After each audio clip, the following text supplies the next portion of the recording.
TWR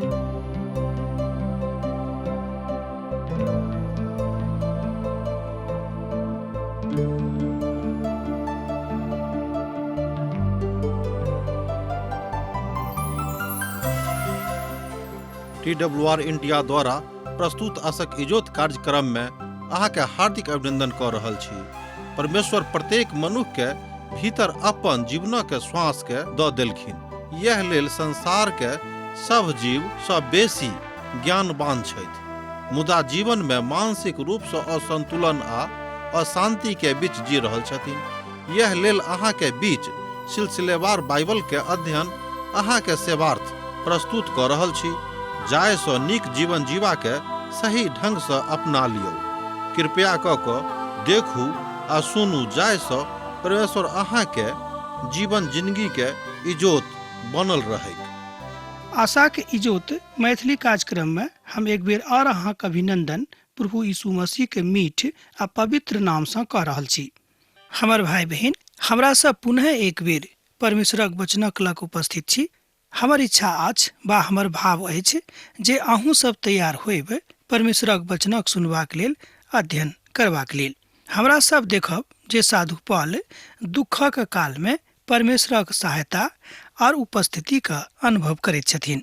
पछला दिनक अध्ययन में हमरा सब देखने छलहुँ हैं जे परमेश्वर बड़ अद्भुत रीति से साधु पौलक उपयोग कर रहल छथि।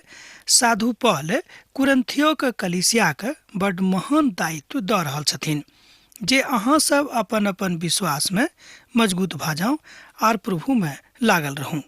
ई महान दायित्व हुनका सभक देवल जा रहल छनि, कियाक त साधु पौलक अखन समय नहीं छनि जे हुनका सभक नजदीकी में आबि क आ नजदीकी में बनि क हुनका सभक संगे रहि क किछु दिन बिताबे, कियाक तो ओ दोसर ठाम व्यस्त छथि। की काज रहन त परमेश्वरक लोकक संगे रहेक आ हुनका मजबूत करेक। अब एहि तरह हमरा लोकनि देखैत छी कि साधु पौलक ध्यान सब ठाम छनि जतऽ जतऽ परमेश्वरक लोग छथि। एहिठाम साधु पौल बता रहल छथि कि हमरा सभक आशा, हमरा सभक कृपा, हमरा सभक करुणा, हमरा सभक दया के जरूरत अछि। मुदा ई सबटा बात हमरा सब गोटे के प्रभु यीशु मसीह से प्राप्त भ सकैत अछि। हमर आशा अहाँ के विषय में दृढ़ अछि। देखियो साधु पौल हुनका सभक अपन समाद एहि रीति से पठा रहल छथि। हमर आशा अहाँ के विषय में दृढ़ अछि, कियाक त हम जानैत छी जे जेना अहाँ सब दुख में सहभागी छी, ओही तरह शांति के सहभागी सेहो थिकौ। हे भाई, हम ई नहीं चाहे छी जे अहाँ हमर ओहि कष्ट से अनजान रहू जे असरिया में हमरा ऊपर पड़ल रही। हम एहन भारी बोझा से दाबल गेल छलहुँ हैं जे हमर सामर्थ्य से बाहर छल, एतऽ धरि जे हम जीवन से हाथ धोइ चुकल रहूँ। हम अपन मन में बुझि गेलहुँ हैं जे हमरा ऊपर मृत्यु का आज्ञा भ गेल अछि। तैं हम अपना ऊपर भरोसा नहीं करी, मुदा परमेश्वरक ऊपर भरोसा राखी जे मोला के जियाबैत छथि। ओ हमरा एहन मृत्यु के संकट से बचौलखिन आर आगुओ बचौता। ओहिसँ हमर आशा अछि जे आगुओ बचाबैत रहता। एहि तरह हमरा लोकनि देखै छी कि साधु पौल हुनका सभक अपन गवाही द क हुनका सभक मनोदशा के मजबूत क रहल छथि। कुरिन्थक विश्वासी के साधु पौल बाजि रहल छथिन कि अहाँ सब निराश नहीं होएब, अहाँ सब एहन कोनो बात में नहीं पड़ब जाहिसँ परमेश्वरक आशा आ परमेश्वरक एहन कोनो बात अहाँ सभक जिंदगी में बनल रही, जाहिसँ अहाँ कमजोर भ जाय आर प्रभु से स्वयं के अलग बुझी। एहिठाम साधु पौल हुनका सभक बता रहल छथि कि अहाँ सभक आशा कहियो नहीं टूटत, अहाँ सभक आशा कहियो मिहायत नहीं, कियाक त प्रभु अहाँ सभक संगे छथि आ प्रभु के प्रेम अहाँ के लग में अछि। वाह, कतेक नीक अछि एहि तरहक आशा। परमेश्वर कियाक हमरा सभक जिंदगी में दुख तकलीफ आबऽ दैत छथिन। ओ कहैत छथि, अर्थात साधु पौल कहैत छथि जे ओ ततेक बीमार पड़ल छलाह जे मृत्यु हुनक आगू में आबि गेल रहनि, अर्थात हुनका मृत्यु दंड मिलऽ वाला रहनि। एना अहाँ बाजि सकैत छी सोझ गप में। अर्थात एहि चारू पद में एहि बतायल गेल अछि, अर्थात ई बतायल गेल अछि जे परमेश्वर जानि बुझि क मसीही लोकक जीवन में दुख आन दैत छथि। एक बेर आर सुनियो कि प्रभु जान बुझ कर मसीही लोकक जिंदगी में दुख तकलीफ आनि दैत छथिन, जाहिसँ अहाँ और मजबूत भऽ कऽ आ परमेश्वरक की अर्थ अछि अहाँक जिंदगीके लेल तकरा और मजबूतीसँ बुझि कऽ अपन जीवनमे आगू बढ़ैत रही। महिमाके साथ सेहो यह भऽ सकैत छै, ई बात प्रभुक महिमासँ अहाँ सीख सकैत छी। साधु पौल एहिठाम बता रहल छथि कि अहाँ जहन प्रभुक संगे थिकहुँ हैं, अहाँ जहन प्रभुक संगे रहैत छी तहन ई बात अहूँक संगे भऽ सकैत छै। पौलुस बड्ड आरामसँ चलि रहल छथि, मुदा ओ एहि बातक बड्ड विश्वासक साथ बाजि रहल छथि जे ओ अपन बातक महिमामे अपन प्रभुके बुझनाइ आरम्भ कऽ देने रहथि। विशेष कऽ कऽ विश्वासीके साथ लागू ई कथा होइत अछि। जँ अहाँ स्वयंके विश्वासी बुझैत छी, जँ अहाँ स्वयंके एहि बातक लेल तैयार कऽ रहलहुँ हैं कि प्रभु अहाँक संगे छथि, तहन कृपा आ सामर्थ्य अहाँक संगे रहत। अर्थात एहि रीतिसँ साधु पौलक परिस्थितिमे आनि कऽ प्रभु सुसमाचारक प्रचारक मौका हुनका दऽ रहल छथि। साधु पौल कुरिन्थियक विश्वासीके बड्ड महानताके साथ विश्वासक साथ प्रार्थना करबाक एहि बातक बता रहल छथि वा एहि बातक बजौने छथि। एहिठाम हमरा सब देखैत छी जे साधु पौल कुरिन्थक विश्वासीके विश्वासक ततेक मजबूत करैके आज्ञा दऽ रहल छथि, आग्रह कऽ रहल छथि कि जाहिसँ सैद घड़ी अहाँ प्रभुक संगे बनल रहूँ आर प्रार्थना करैत रहूँ। आउ प्रार्थनाक द्वारा हमर उद्धार आ सहायता भऽ सकैत अछि। जे वरदान बहुतक द्वारा हमरामे भेटल तकरे कारणे बहुत लोग हमरा दिससँ धन्यवाद करेक। एहि बातक अहाँ एहिठाम देख सकैत छी, पहिल कुरिन्थियोक पोथीमे आ तकरा बाद दोसर कुरिन्थियोक पोथीमे यही तरहक बातक बतायल गेल अछि। एहिठाम हमरा लोकनि देखैत छी 11 पदमे कि परमेश्वर हमरा सबसँ ई कराबैके इच्छा एहि दुआरे राखैत छथि किएक तो हमरासँ प्रेम करैत छथिन। प्रभुके धन्यवाद दियौन कि ओ हमरा सभक परीक्षामे राखैत छथि, हमरा सभक दुख तकलीफमे राखैत छथि, जाहिसँ हमरा सभक एहि बातक अनुभव होइक कि प्रभुके दिससँ जे तकलीफ हमरा सभक जिन्दगीमे आबैत अछि ओ तकलीफ कोनो अनर्गल नहि थिक वा कोनो अनेरे नहि आयल अछि। ओ कहैत छथि अहाँ सब हमरा लेल पूरा पूरी बखान कऽ सकलहुँ हैं। प्रार्थना करैत कालमे ई बात सत्यापित एहिठाम भऽ जाइत अछि। प्रभु हमरा सभक एहि दुआरे तकलीफ दैत छथि जाहिसँ हमरा सब दोसराके एहि बातक तकलीफ नहि दिए, किएक तऽ जहन अहाँ ककरो तकलीफ दैत छी, एहि बातक जँ अहाँके जिन्दगीमे अनुभव रहत कि ककरो तकलीफ देलासँ हुनका कतेक दुख वा चोट पहुँचैत छनि, हुनक मोन कोनाक भऽ जाइत छनि, एहि सभटा बातक जँ अहाँके अनुभव भऽ जायत तऽ अहाँ जानि बुझि कऽ ककरो तकलीफ नहि देबै। दृढ़ भऽ कऽ ठाढ़ रहबाक जरूरत अछि। एक बेर आर ध्यान दियौ एहि बातक दिस कि दृढ़ भऽ कऽ ठाढ़ रहबाक जरूरत अछि। एहि बातक समादमे, एहि बातक सत्यापनमे एहि अध्यायमे बताओल गेल अछि पद ठीक 8, अर्थात अहाँ सब अखन पहिल अध्याय देख रहल छी तकर 8 पदमे एहि बातक बतायल गेल अछि कि अहाँ दुखक कालमे दुखक अनुभवमे तहने जा सकलहुँ हैं जँ प्रभुके प्रेम अहाँक संगमे अछि आ दुखक ओहि कालमे स्वयंके खूब आनन्दित सेहो राखि सकलहुँ हैं। आब देखियौ कतेक प्रतिकूल बातक हमरा लोकनि एहिठाम सीख रहल छी कि दुखक कालमे अहाँ स्वयंके शान्तिमे अनुभव कऽ सकलहुँ हैं आ स्वयंमे एहि बातक अनुभूति कऽ सकलहुँ हैं कि प्रभुके प्रेम अहाँमे अछि, तैँ कोनो संसारक एहन बात अहाँके प्रभुसँ अलग नहि कऽ सकैत अछि। संसारक संगे समझौता करनाइ आरम्भ जँ अहाँ कऽ देने छियै तऽ ई बात उचित नहि लागैत अछि। आ यह बात आजुक परिप्रेक्ष्यमे अछि जे साधु पौल अपन बातक एहिठाम बता रहल छथि। लोक एखनो एहि प्रतीकात्मक बातक सोचि कऽ कहियो कहियो एम्हर उम्हर भऽ जाइत छथिन। जहन प्रभु हमरा संगे नहि रहता, जहन हमरा सब तकलीफेमे रहब तऽ प्रभुके मानैसँ की फायदा। हमर भाई बहिन, हमर कहक अर्थ यह अछि कि परमेश्वर चाहैत छथि कि हमरा सब तकलीफमे दऽ कऽ जाय, जाहिसँ दोसरोके तकलीफक अनुभूतिके सत्य रूपमे बुझी। किएक तऽ हमरा सब केकरो तकलीफक सुनै छी आ बाप बाजि दै छियनि कि हाँ अमुक मनुख बड्ड तकलीफमे छथि, अमुक भाय बहुत तकलीफमे छथि, अमुक बहिन बड्ड तकलीफमे छथि, हुनका लेल प्रार्थना करियौक। मुदा जहन अहाँ स्वयं ओही तरहक तकलीफमे दऽ कऽ जाइत छी तहन अहाँके पता लागैत अछि जे तकलीफ कोन तरहक होइत अछि। पौलुसक योजनामे बदलाव होइत हमरा लोकनि एहिठाम देखैत छी पद 12 में।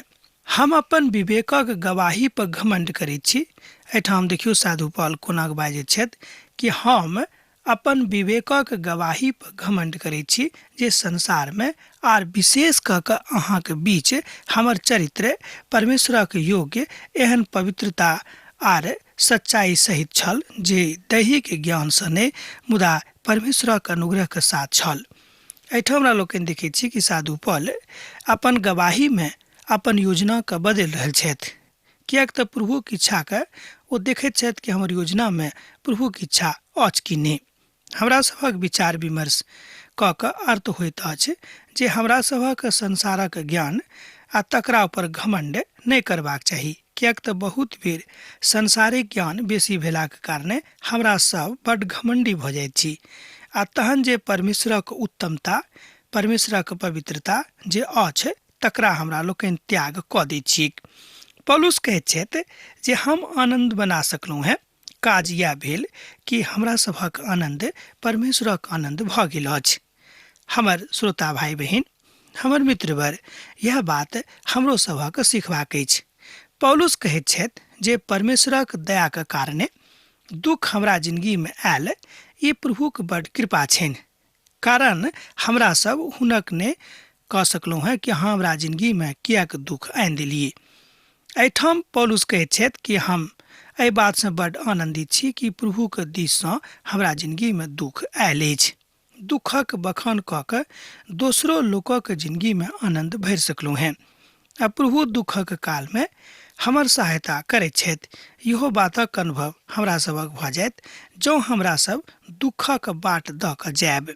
हमर भाई बहिन, जँ आजुक दिनमे हमरा सब दुखक बिछौना पर छी तऽ ई प्रभुक कृपा अछि आ प्रभुक कृपाके कारणे हमरा सब एहि अनुभवमे पड़ल छी कि हमरा सब दुखक कालमे अपन प्रभुसँ कोनाके सहायता प्राप्त कऽ सकैत छी। अहाँक दुखक खटिया महान प्रचारकक वेदीके रूपमे परिवर्तित भऽ जायत। हम प्रार्थना करैत छी कि जाहि दुखक खटिया पर अहाँ सुतल छी वह दुखक खटिया अहाँके लेल परमेश्वरक महान प्रचारकक वेदीमे परिवर्तित भऽ जायत।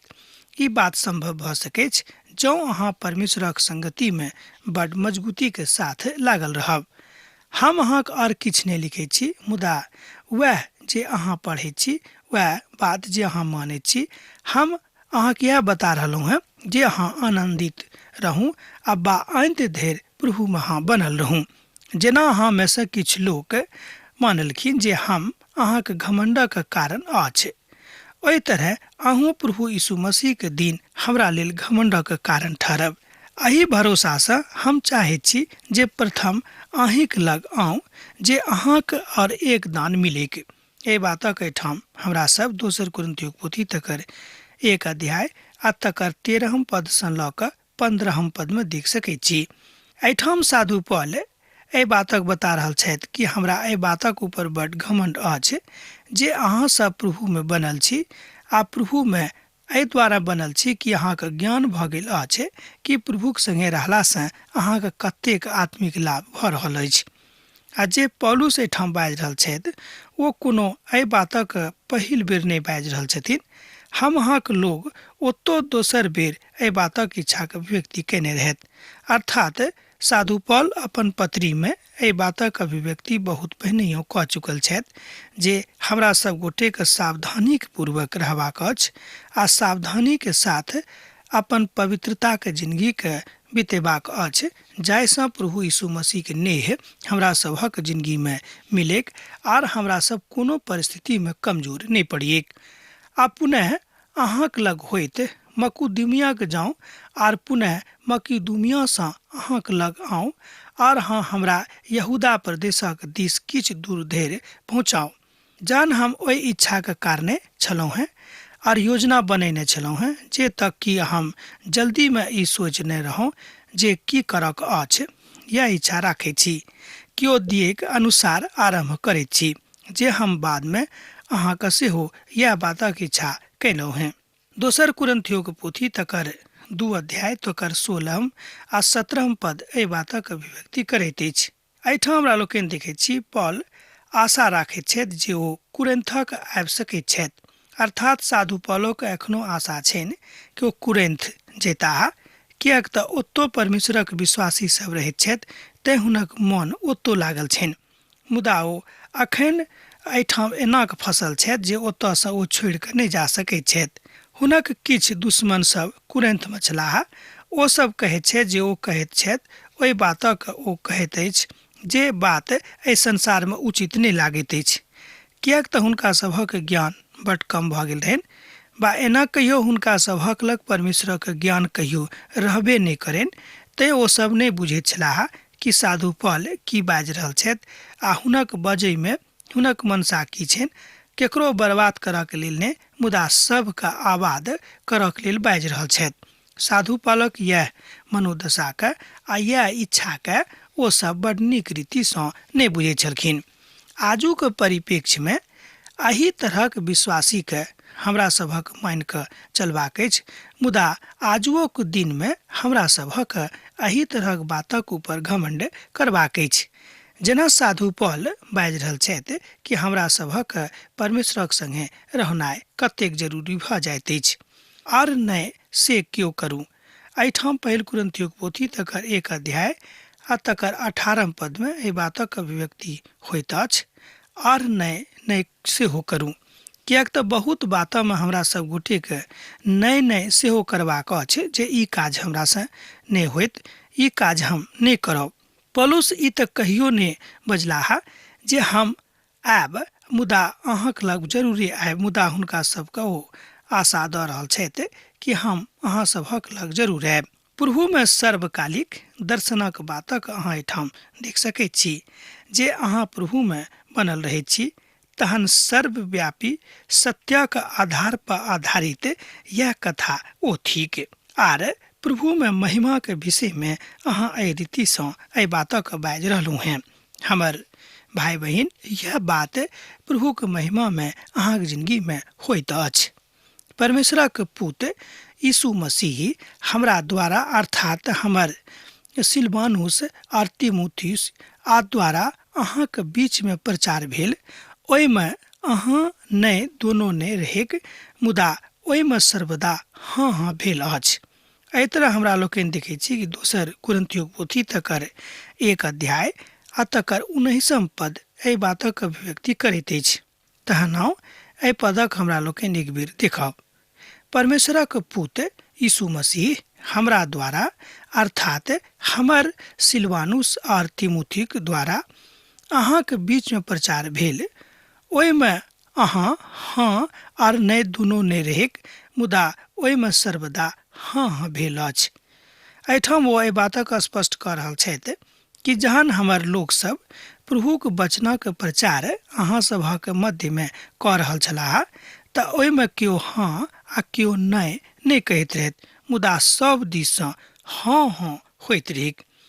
जाहि अनुसार सुसमाचारक ओ प्रचार कैलथि ओ बड्ड महान और चमकदार सेहो छल, आ एही सुसमाचारक माध्यमसँ प्रभु हमरा सभक बीचमे बहुत किछु बाजने छथि।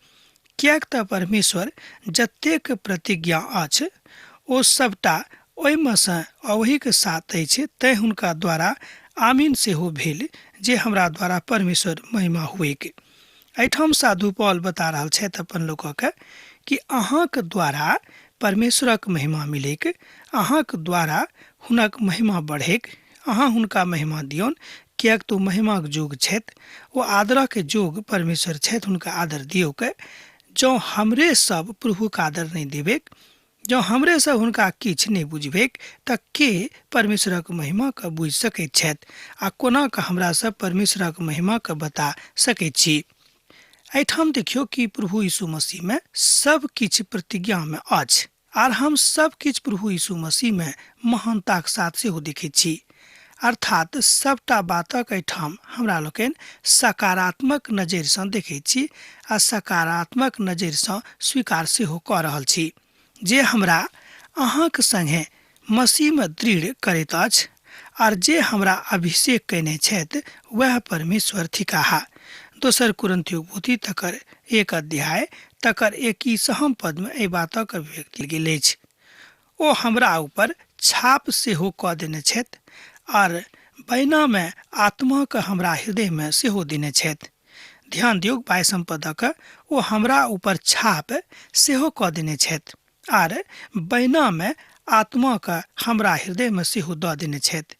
एहि तरह हमरा लोकनि देखैत छी कि प्रभु यीशु मसीह मनुष्य जाति के ऊपर कतेक कृपा केने छथि, अहाँ के ऊपर कतेक कृपा केने छथि, हमरा ऊपर कतेक कृपा केने छथि।